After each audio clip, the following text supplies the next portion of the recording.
अस्सलाम वालेकुम नाज़रीन, सिंध खबरुनि जो शो जारी है। तव्हां सां जाम नवाज़ अली मां ख़बर शेयर कंदालो। जाम नवाज़ अली तालुके जे शहर बेरानी, नवाबाद, दिलौर ऐं उन जे आसपास इलाइक़े में तेज़ तूफ़ान सां गॾु तेज़ बरसात जो वसकारो थी पियो।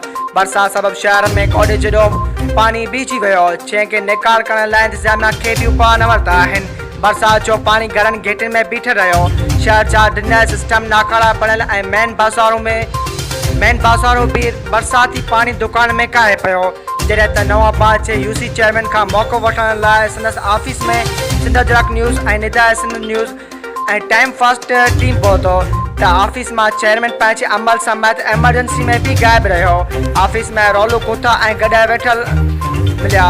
जॾहिं त बरसात बाद बिजली बंदि रही, जंहिं सबबि माण्हू बिटे असाब में मुब्तला थी विया। जॾहिं त बरसात सबबि ज़रे फसल खे सख़्तु नुक़सान रसियो आहे।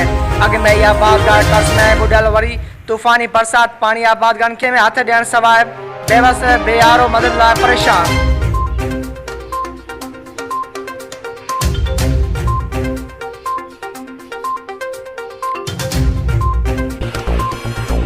वधीक ख़बरूं ॾिसण लाइ विज़िट कंदा असांजी वेबसाइट www.sindhajraknews.com।